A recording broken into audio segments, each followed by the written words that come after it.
with major historical encounters by the fall of the year. 1973 would come to be known as a major year for UFO activity.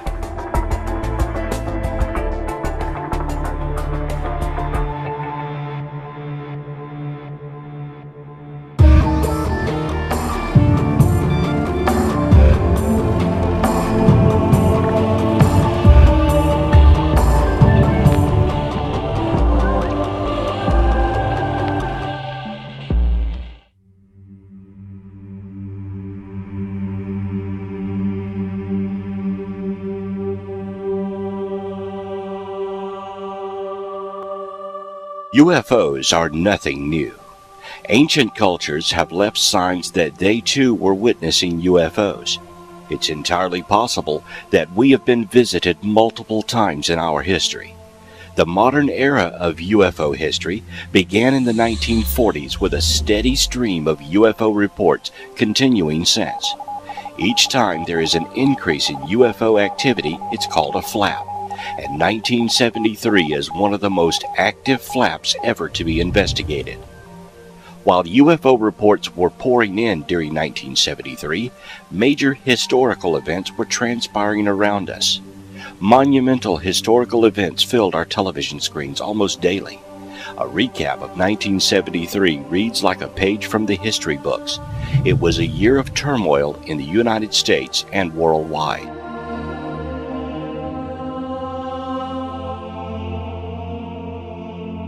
On Monday, February the 12th, 1973, the first American prisoners of the Vietnam War are released by the Viet Cong. Thursday the 22nd, following President Richard Nixon's visit to China, the United States and the People's Republic of China agreed to establish liaison offices. By Tuesday the 27th, the American Indian Movement occupies Wounded Knee, South Dakota. On Thursday the 29th, the last United States soldiers leave South Vietnam. Then Friday, April the 6th, the launch of the Pioneer 11 spacecraft occurs, and on Monday the 30th, President Richard Nixon announces that top White House aides H.R. Haldeman and John Elcherman, along with others, have resigned during the Watergate scandal. Had we not had secrecy, had we not had secret negotiations with the North Vietnamese, had we not had secret negotiations prior to the Soviet summit, had we not had secret negotiations over a period of time with the Chinese leaders, let me say quite bluntly, there would have been no China Initiative, there would have been no limitation of arms with the Soviet Union and no summit. And had we not had that kind of security and that kind of secrecy that allowed for the kind of exchange that is essential, you men would still be in Hanoi rather than Washington today. And let me say, I think it is time in this country to quit making national heroes out of those who steal secrets and publish them in the newspapers.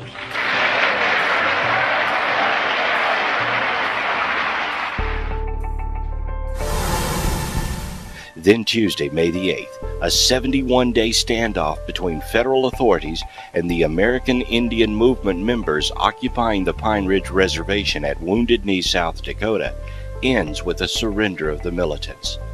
Later on Monday the 14th, Skylab, the United States' first space station, is launched. It's the last launch of the Saturn V rocket. Thursday the 17th, the Watergate scandal hearings began in the United States Senate and are televised nationally. By Tuesday, June the 26th, the media reports 9 people have died at an explosion of a Cosmos 3M rocket at Plastic Cosmodrome in Russia. Monday, July the 16th, former White House aide Alexander P. Butterfield informs the United States Senate subcommittee investigating the Watergate scandal that President Richard Nixon had secretly recorded potentially incriminating conversations. On Wednesday, September the 26th, the Concorde makes its first nonstop crossing of the Atlantic in record-breaking time.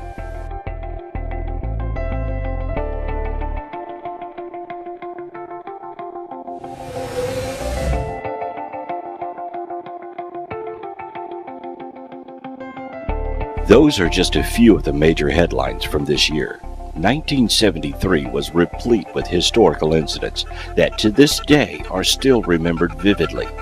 During this time, UFO reports and sightings were a persistent and steady reminder that we are not alone.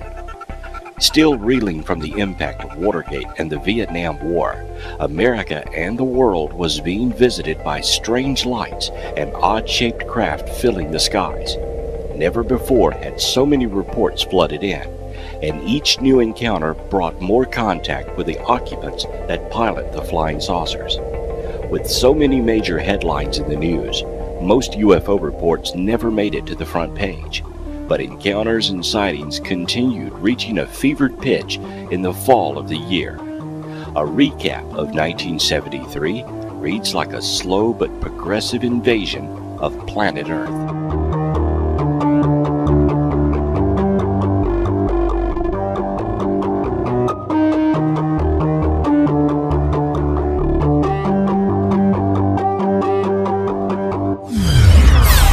January the 2nd, 1973, in Santa Ana, California, at least 8 witnesses observed a large oval-shaped object with a dome on top hovering over the town. Witnesses reported that at times the object appeared to hover as low as 200 feet from the ground. The witness described the object as metallic, silvery gray in color, elliptical in shape like 2 saucers fastened rim to rim. After hovering for about 7 seconds, the object sped towards the southwest at terrific speed. January and February of 1973, in Cherokee County, South Carolina, the police department received so many UFO sighting reports that they stopped sending cars out to investigate. The sightings reported to police were in the hundreds. The objects described as cylindrical, cigar-shaped, triangular, and round like a saucer with a cabin on top. By the end of February, skywatching had become so popular that on one night more than 50 cars were parked along the roadside in hopes of catching a glimpse of the object.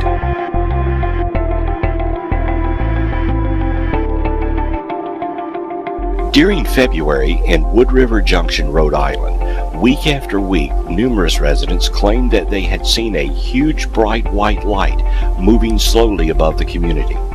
More than 250 people report having seen the object since it was first sighted.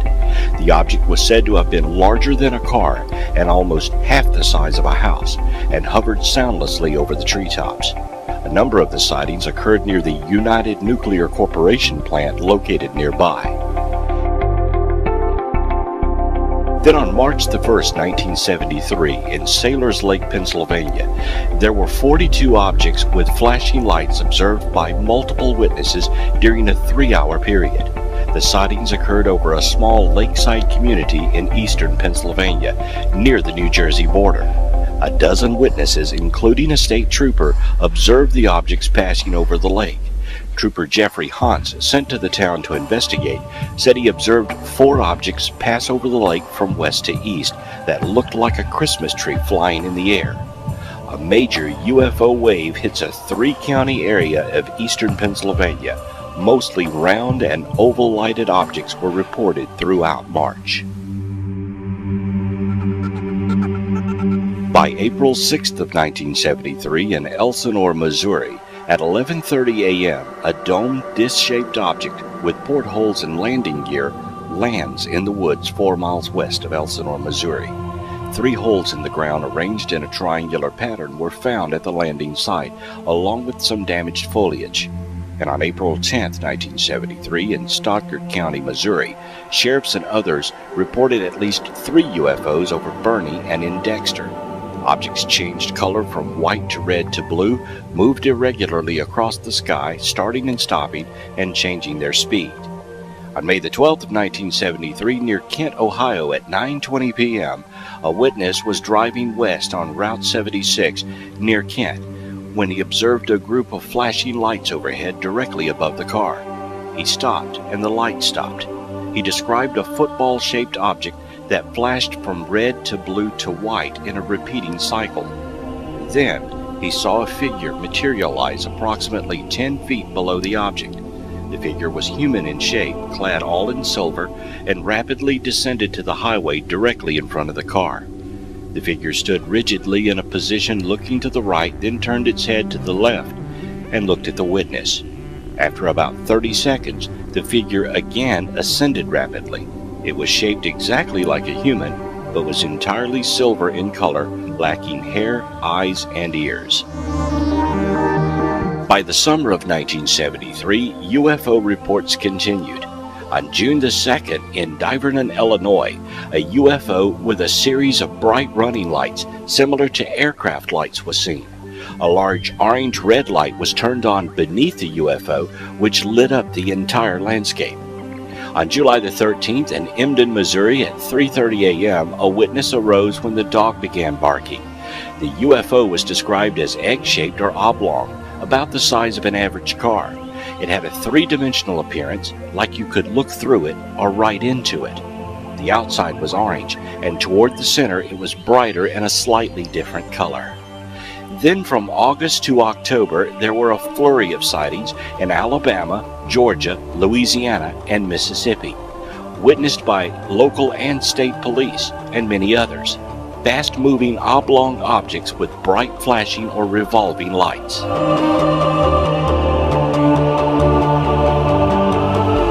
On September 19th of 1973, this famous UFO case occurred. After midnight above Tehran, Iran, two successive F-4 interceptors attempted to catch a radar visual UFO that had been widely reported by civilians.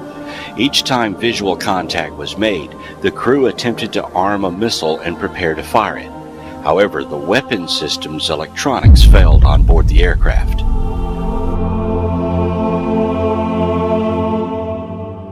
Worldwide during 1973, UFOs were also being reported. Spain experienced a major flap along with Brazil, Belgium, and Australia. And on September the 20th of 73, the 59th day of flight of Skylab 3, astronauts witnessed and photographed a strange red object. Not more than 30 to 50 nautical miles from them, Alan Bean, Owen Garrett, and Jack Lossman reported the object was brighter than any of the planets.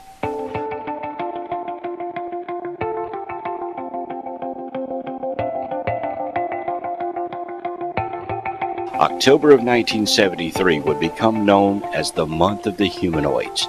Two famous cases emerged from this month, the Charles Hickson and Calvin Parker abduction and the Jeff Greenhaw encounter. Both cases remain unexplained to this day.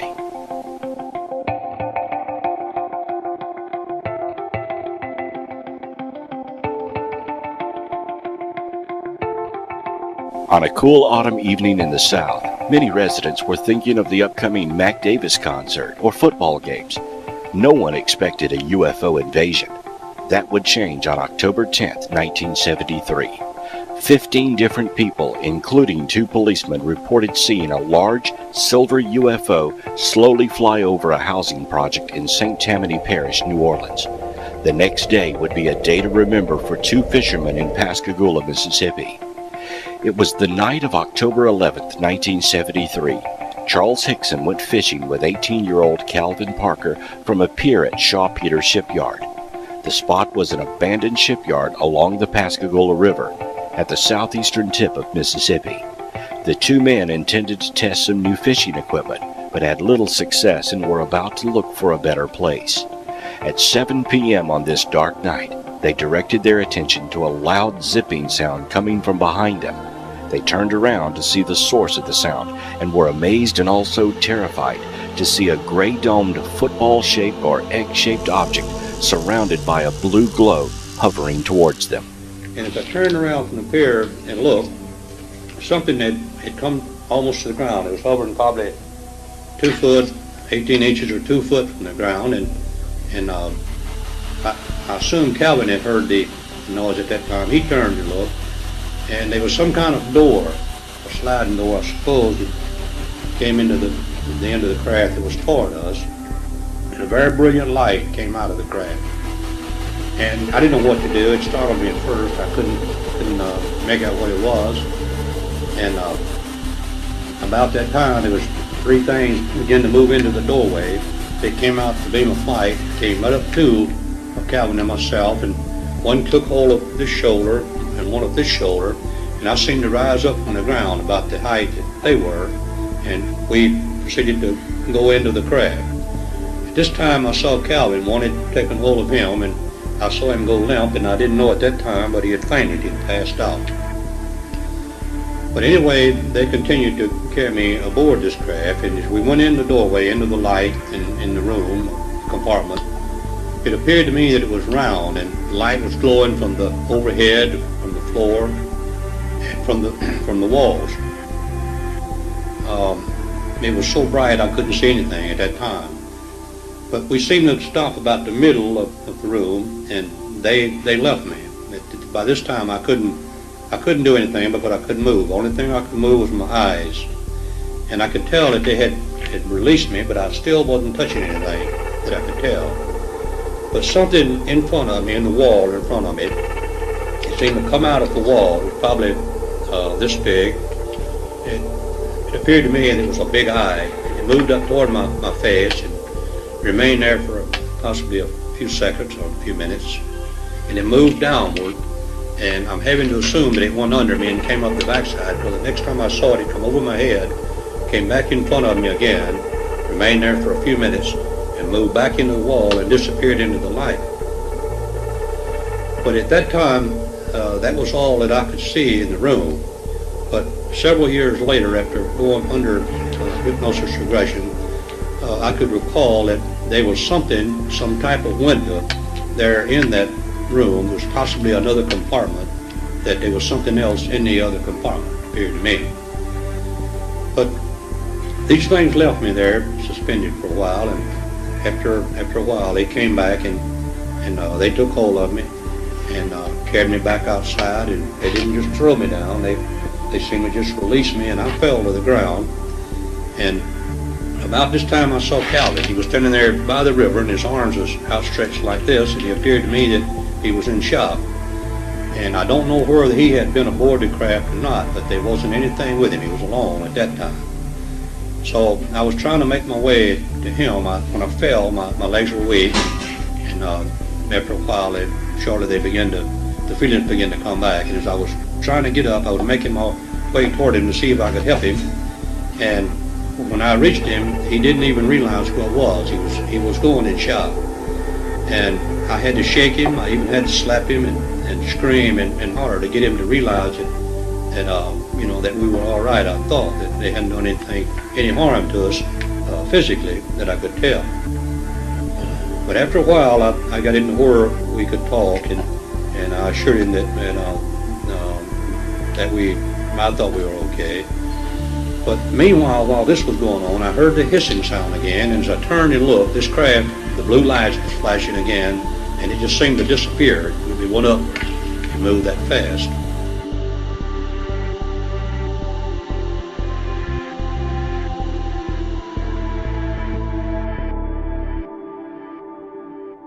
Their heads were fixed directly to the shoulders. They had no neck, and their noses came to a point about 2 inches long. For ears, they had something similar to the nose. The mouth was just a slit. The arms looked like human arms, but long compared to body proportions. The hands were like mittens, and there was a thumb. Their legs remained together, and the feet looked like elephant feet. The entire body was very wrinkled, and Hickson stated that they could have had eyes, but he could not tell because of the wrinkly skin. The beings were a little over 5 feet tall. So after we talked the thing over a little while, we decided we wouldn't tell anyone. We didn't know what it was or what it could have been there for. But the more I thought about it, I thought it might be a threat to our country. So we stopped at a payphone on the way home, and I called the Keyser Air Force Base in Biloxi, which is only about 30 miles from there. And briefly, I was telling what happened, and they stopped me and told me that they didn't handle those things. We would have to go through the sheriff's department. Well, we talked about that, and certainly we didn't want to go to the sheriff's department. We didn't want to be called crazy or nuts in the neighborhood there. But again, we talked about it, and I just couldn't keep it. I didn't think I could keep it to myself. It was so, something happened. So we called the sheriff's department, and I talked to the sheriff, Fred Diamond. Excuse me. And he asked us to remain there, that he would send a couple of deputies over to talk with us. So after a few minutes, they arrived, and I think they at first thought we were nuts, but after they begun to realize that something had happened to us, they asked us would we follow them to the sheriff's department to discuss it. So we followed them in our car to the sheriff's department, and after talking with them several hours, they were finally convinced that something did happen.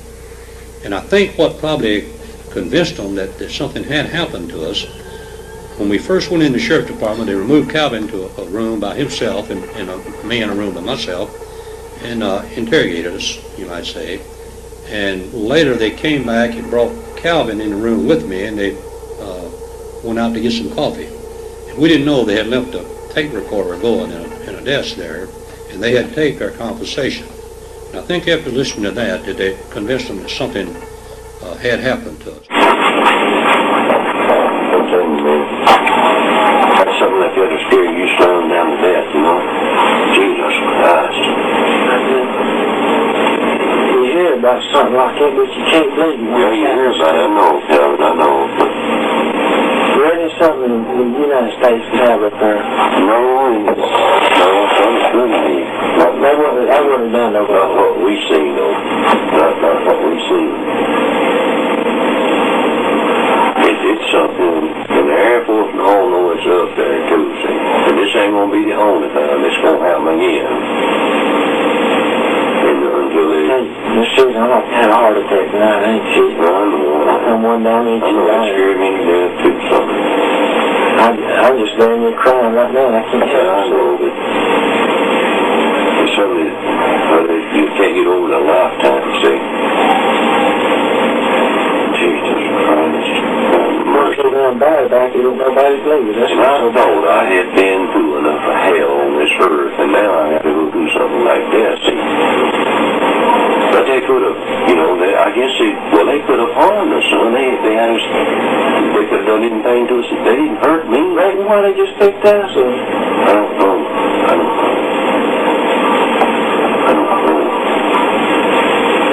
I'm telling you, man, I couldn't take much more of that. I go home, get to bed, and get some nerve pills or something, see the doctor or something. I can't stand it. I'm about to go off the page. I'll take you when they get through us, we'll go by the phone. I'll get you something to settle you down with so you get some damn sleep. I keep sleeping out like it is. I'm just damn near crazy. But now when they brought you out of that damn thing, and when you brought me out, well, I like to know when the hell, God damn, I like to know when the hell got you straightened out, man. But in March, I remember my arms, they just froze out just like that, and I couldn't move, just like I was stuck in a damn rattlesnake. But they didn't do me that way, though. I passed out. I passed out. That's the first time I ever passed out in my life. You check the new medical records. Can't either. I've never seen nothing like that before in my life, man. It's how you can't make people believe that, though. I don't know if you ever believe it or not, because I They know. better wake up and start believing. Damn They right. better wake up and start believing. Damn right. Just like I've seen it. I can't figure out the damn door. You see how that door come around on that side of the chair? Yeah, I don't know how to open it, son. I don't know. I didn't see no door swing up. I don't know how to open it. I don't know how to I open shit on it. All I know is just see something. we look around and them damn blue lights and them some bitches are just like that, they come out. Yeah, I know. You can't believe it. You can't make people believe it. I paralyzed right there. I couldn't move. They're gonna believe it one of these days. They're gonna believe it one of these days. Might be too late. But I knew all along there was people from out of world up there. I knew all along. I never thought it would happen to me. You know yourself, I don't drink. I know that. I know that. And you know the Jews been on that boat and everything else, but I know I ain't. Very little I drink, and I drank some while ago when I got out of that damn thing to settle my damn nerves. Hey, that's me because I told you that. I told you one. And I'll probably take me a couple of drinks when I get to the house and make me sleep. You sons, I thought it had my nerves. I'd go like something right now. When I get to the house, I'm going to get me another drink and make me sleep. Yeah, I can, there's something I won't ever forget. Look, what are we waiting on? I got to go tell Blaine something. What did it say we had to wait on? I gotta go to the house. I don't sit here and get sick on the street. I'm getting sick right here in the street. I gotta go to the house. Wait a minute, let me go talk.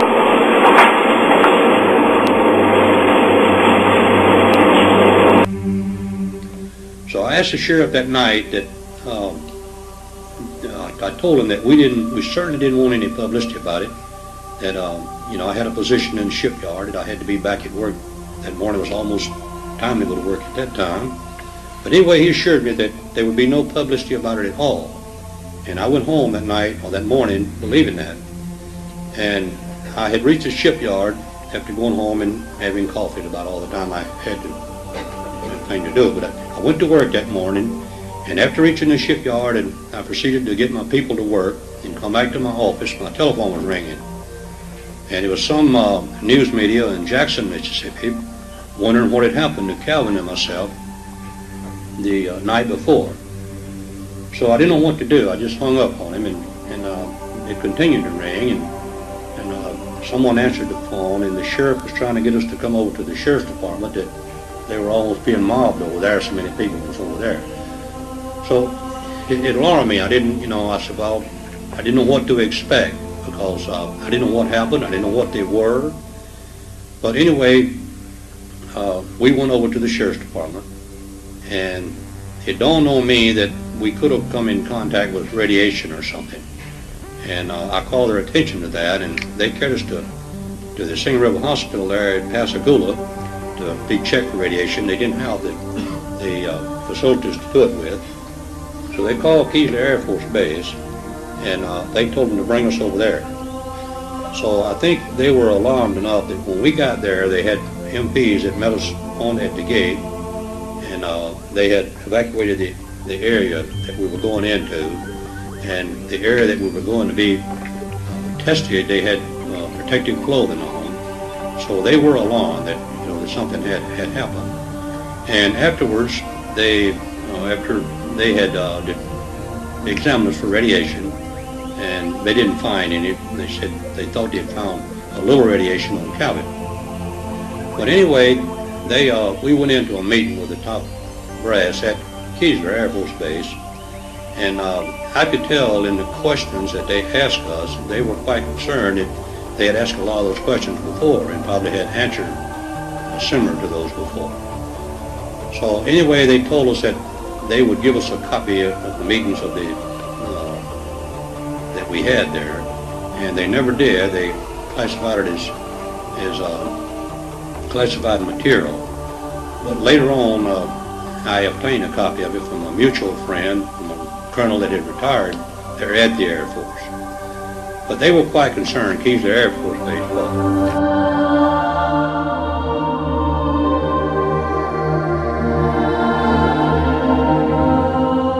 While the men were in the sheriff's office, a former pilot called and stated he saw a UFO at about 8 p.m. near the Pascagoula River.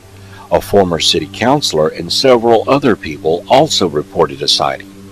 3 different people phoned the sheriff's office to report their observation of a strange blue light in the area where the 2 men were abducted.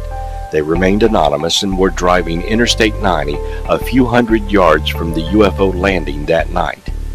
2 days after the events, a meteorologist from Columbia reported that he had a strange radar echo the same day. He first thought it was a plane, but started to wonder when the echo remained stationary and his radar was completely jammed moments later. Governor John Gilligan says that on Monday night, when he and his wife were driving near Ann Arbor, Michigan, they saw what might have been an unidentified flying object. Gilligan described it as vertical shaped and amber colored. For weeks now, there have been reports of UFO sightings in many parts of the country, but especially the Gulf Coast. Jed Duval reports. Gulfport police have received so many calls that they've posted a nighttime watch, which officials say accounts for most sightings as ordinary earthly airplanes, like this one. Two Pascagoula women were among 4 persons who watched something unexplainable over the shoreline near that city. You know, in the fog, it would give out a kind of a glow. Those people all seem responsible, and they all say they were sober at the times of the various sightings. They all know that they saw something and cannot explain it. And along the coast, most people seem to accept the reports as sincere. And that's the way it is. Wednesday, October 17th, 1973. This is Walter Cronkite, CBS News. Good night.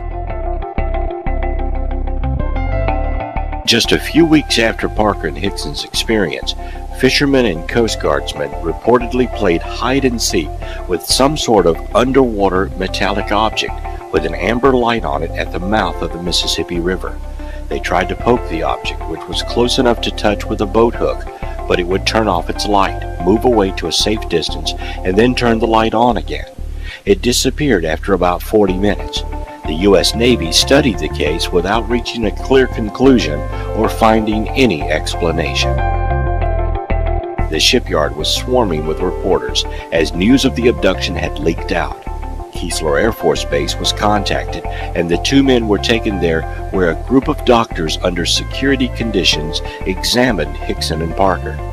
Their medical report indicates that both men were in a severe state of mental stress due to a traumatic experience, and that the men's report is probably correct, that no radiation exposure was found. Then the 2 were interrogated by the entire base command about the encounter.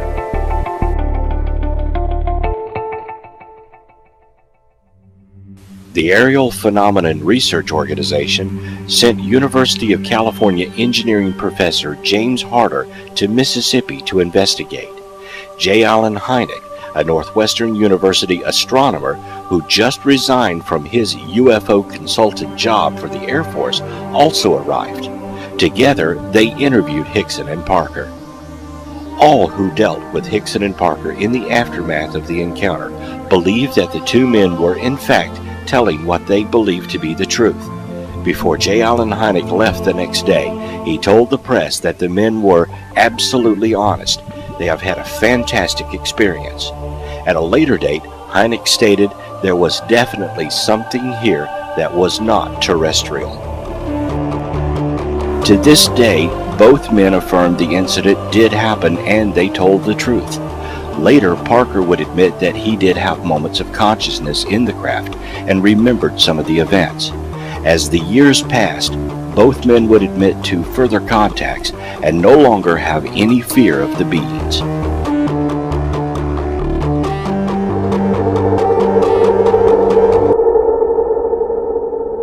By October 17th, more aliens were being seen in the South. In Falkville, Alabama, Police Chief Jeff Greenhaw received a phone call from an excited lady who said that she had witnessed a spaceship land in an open field not far from town. Greenhaw went to investigate and took his Polaroid camera. About 10 p.m., he made it to the location of the alleged landing. He found no trace of a spacecraft, but returning from the sighting location, he saw a silver-suited, tinfoil-covered creature on the road. The tinfoil alien's movements were very mechanical-like. Greenhaw managed to snap off 4 pictures of the odd-looking alien. When he turned on his headlights, the alien ran. Greenhaw immediately took pursuit, but because of the rough terrain, he was only able to manage 35 miles per hour. Greenhaw could not keep up with the strange being, and it escaped into the night. He said it was running faster than any human he ever saw. Greenhaw would soon regret the whole affair. He was mocked and ridiculed by many of the townsfolk, and he received threatening phone calls. His house was burned down, and his wife left him. About a month after the incident, the town council fired him. Greenhaw eventually regained a normal life, but he would always regret the night he met the alien. It should also be noted that on this same date in Loxley, Alabama, Clarence Patterson claimed he and his pickup truck were sucked up into a huge cigar-shaped object with a green light. He claimed he was pulled out of the truck by about 6 robot-like beings who he thought could read his mind. He noted a sulfury smell and lost time, then found himself back on the highway going about 90 miles per hour. Patterson estimated he may have been on board for about 30 minutes.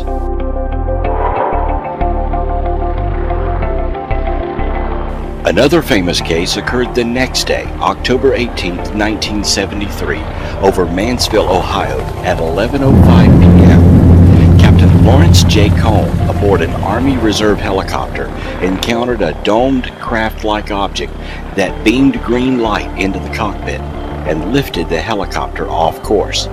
The Army helicopter was returning from Columbus, Ohio to Cleveland, Ohio, and southeast of Mansfield Airport while flying at an altitude of 2,500 feet. On board, SSG Yancek observed a red light on the east horizon, 90 degrees to the flight path of the helicopter. Approximately 30 seconds later, Yancek indicated the object was converging on the helicopter at the same altitude and at an airspeed in excess of 600 knots towards a mid-air collision. Cohn observed the converging object, took over the controls of the aircraft, and initiated a powered descent from 2,500 feet to 1,700 feet to avoid any impact. All radios went dead.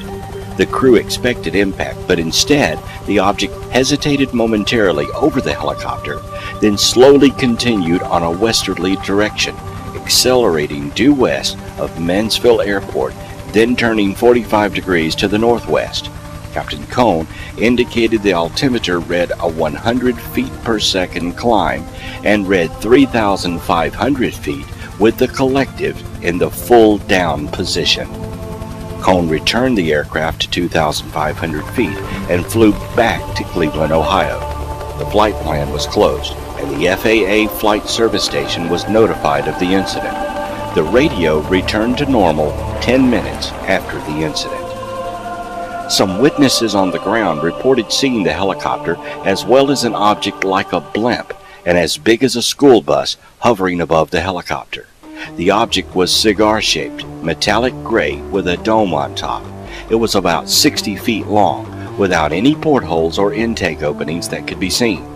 It was displaying a red light in the nose, a green spotlight at the back, which swept around and shone into the cabin. It was described from the ground by witnesses like rays coming down, and the helicopter, the trees, the road, and everything turned green. On the 19th, humanoid creatures were seen in Ashburn, Georgia, Copeland, North Carolina, Albany, Ohio, Goshen, Ohio, by more witnesses in Ashburn, Georgia, and again in Copeland, North Carolina, and all occurring around 9 to 9:30 p.m.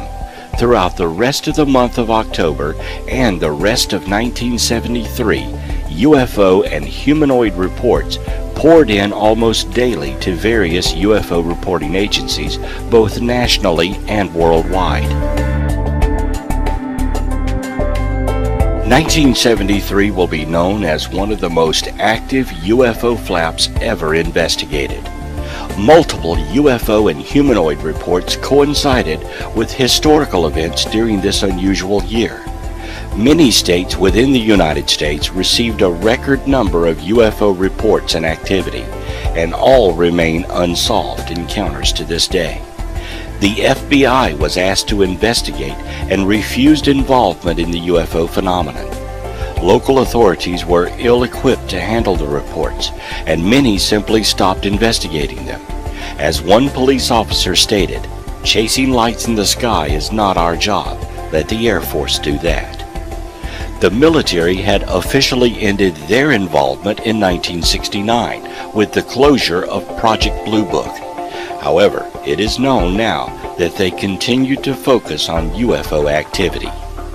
On November 28, 1973, a Gallup poll showed that 51% of Americans believe UFOs are real, 11% claimed a personal sighting, and 93% were aware of the subject matter. If the UFOs did anything at all, they made themselves aware to the general public. After 1973, UFOs would appear more and more in popular culture, and sightings would never cease. Though UFOs had been around since man could document them, 1973 heralded a new awareness of the phenomenon and would mark a new increase in UFO popularity. It was the year of one of the largest UFO activity flaps ever to go on record, and it was not solely an American phenomenon. Worldwide, UFOs were being seen and reported. There are far too many cases to report in one program, but several stand out. February 2nd, 1973, in Auckland, New Zealand, at about 2 a.m., an intense blue-white light paced a Grand Commander aircraft for 20 to 25 seconds. The navigation instruments malfunctioned. Captain Peter Telling, flying the aircraft at an altitude of 10,000 feet over the Uhura Beacon area, thought he had a fire in his starboard engine. About 30 yards from the aircraft was a ball of intense bluish-white light, like a welding arc that was 20 feet in diameter, and stayed with his aircraft for several seconds. All of his instruments rotated wildly during the encounter. A bright yellow sphere hovered low over the road on February 9th in St. Albans, United Kingdom. The witness's engine restarted by itself when the UFO departed. May the 22nd, in Itajambi, Brazil, witnesses saw an oval object hovering overhead. They felt heat as a blue light beam shone onto their car. On May 23rd in South Australia, a round spinning UFO with red, green, blue, and purple lights buzzed a car with 3 teenagers in Mount Gambier at 7 p.m., terrifying them. In an undulating course, the UFO first hovered, then came straight at their car. It flew up and over them and passed low over the other side, then flew away.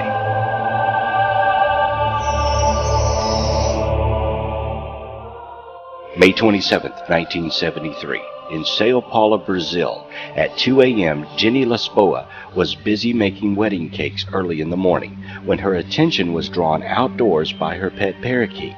When she looked out, she saw a luminous flying object approaching her property. The object circled her garden and hovered above the wall. She could see 3 identical-looking figures of small stature from the waist up through the transparent upper portion. Each one was directing a beam of light down as if searching for something. Then their beam struck the witness, paralyzing her. She called her neighbor, but the object departed. When her neighbor arrived, she found Miss Lisboa's face was swollen and her eyes bloodshot. Her body was painful, particularly in the joints and especially in the knees. Her eyesight worsened after the experience to the point where she was forced to wear corrective lenses for the first time in her life. Also, her previous medical condition of hypertension seemed to have been improved to the degree where she was able to drop all previous anti-hypertensive medication.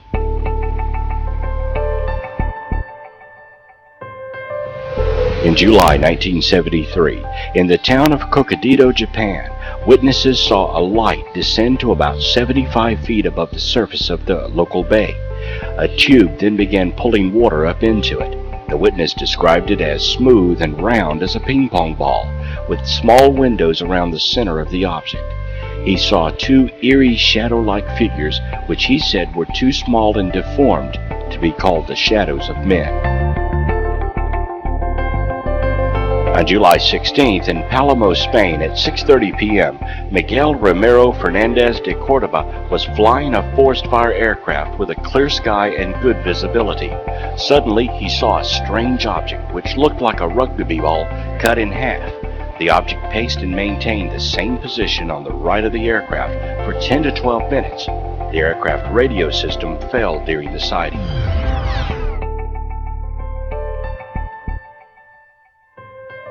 Throughout modern history, UFOs have played a prominent part in our society. Foo Fighters were seen during World War II. Small metallic spheres and colorful balls of light were repeatedly spotted and on occasion photographed by military air crews around the world during the war. The modern study of UFOs began with the first officially recorded UFO sighting by Kenneth Arnold on June 24, 1947, while flying his private plane near Mount Rainier, Washington. He reported seeing 9 brilliant objects flying across the face of the mountains.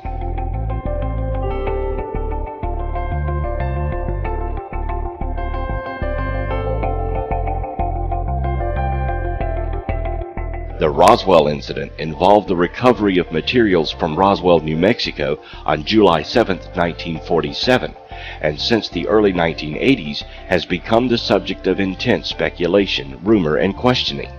The United States military maintains that what was actually recovered was debris from an experimental high-altitude surveillance balloon belonging to a classified program named Mogul. Many UFO proponents maintain that a crashed alien craft and bodies were recovered and that the military engaged in a cover-up.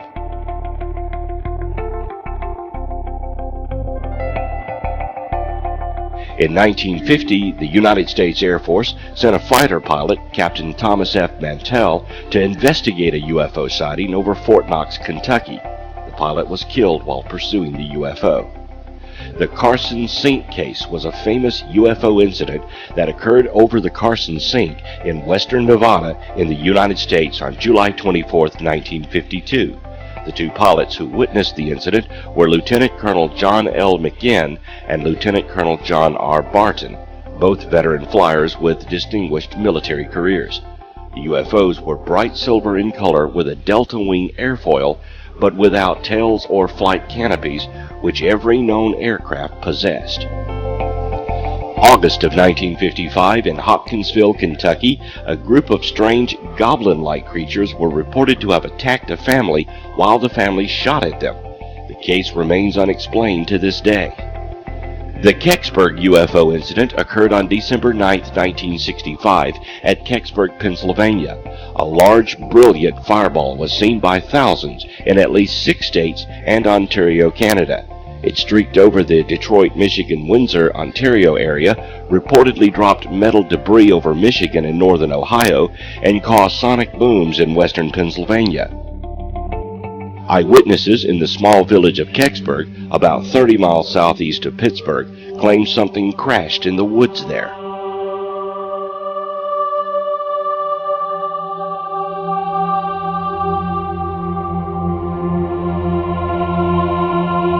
The Falcon Lake incident occurred on May 20, 1967, when Stefan Michaelik claimed that he had encountered an unidentified flying object near Falcon Lake, Manitoba, Canada. He claimed to have been burned by the craft's exhaust vent, which was in an unusual grid pattern.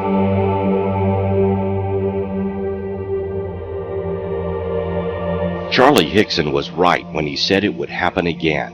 In November 1975, Travis Walton was abducted in full view of his logging team from a national forest near Snowflake, Arizona. He was kept for 5 days and returned. The Walton case received considerable mainstream publicity and remains one of the best-known instances of alleged alien abduction. The Val Johnson UFO incident occurred in 1979 in Marshall County, Minnesota. Val Johnson, a Marshall County deputy sheriff, was on patrol in a rural area when a strange light struck his patrol car. The deputy suffered eye problems similar to mild welder's burns from the UFO encounter. The Cash Landrum incident was a reported unidentified flying object sighting in 1980, which the witnesses insist was responsible for damage to their health. It is one of the very few UFO cases to result in criminal court proceedings. The Rendlesham Forest incident is the name given to a series of reported sightings of unexplained lights and the alleged landing of an extraterrestrial spacecraft in the Rendlesham Forest, Suffolk, England in late December 1980. It is perhaps the most famous UFO event to have happened in Britain, ranking amongst the best-known UFO events worldwide.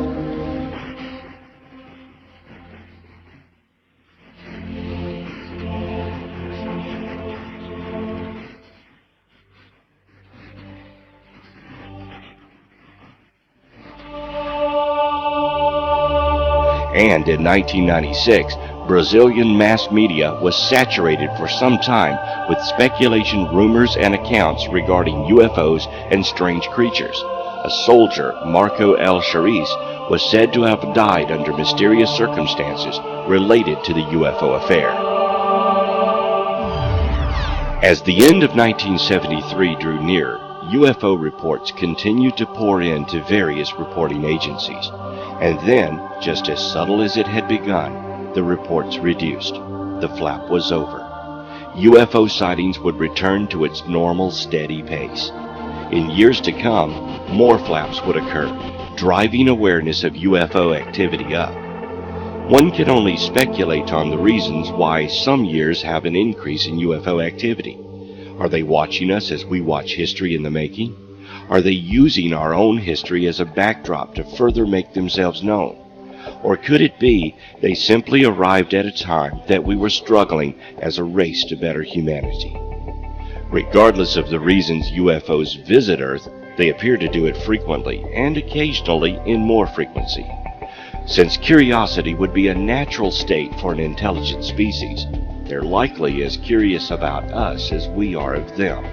And because of this, we should expect major flaps to occur in growing numbers.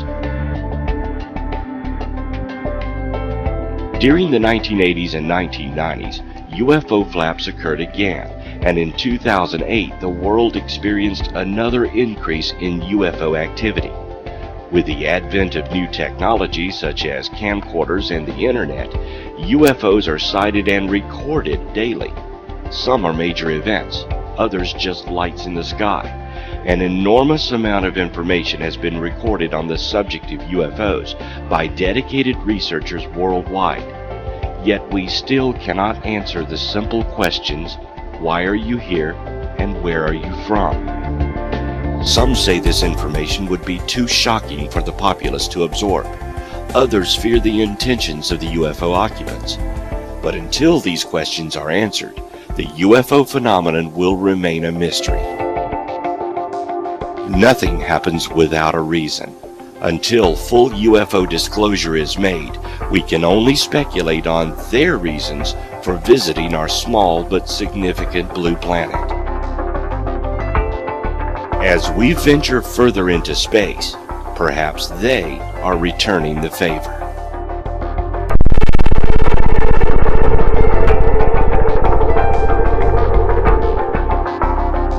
In our obsession with antagonisms of the moment, we often forget how much unites all the members of humanity. Perhaps we need some outside universal threat to make us recognize this common bound. I occasionally think how quickly our differences worldwide would vanish if we were facing an alien threat from outside this world.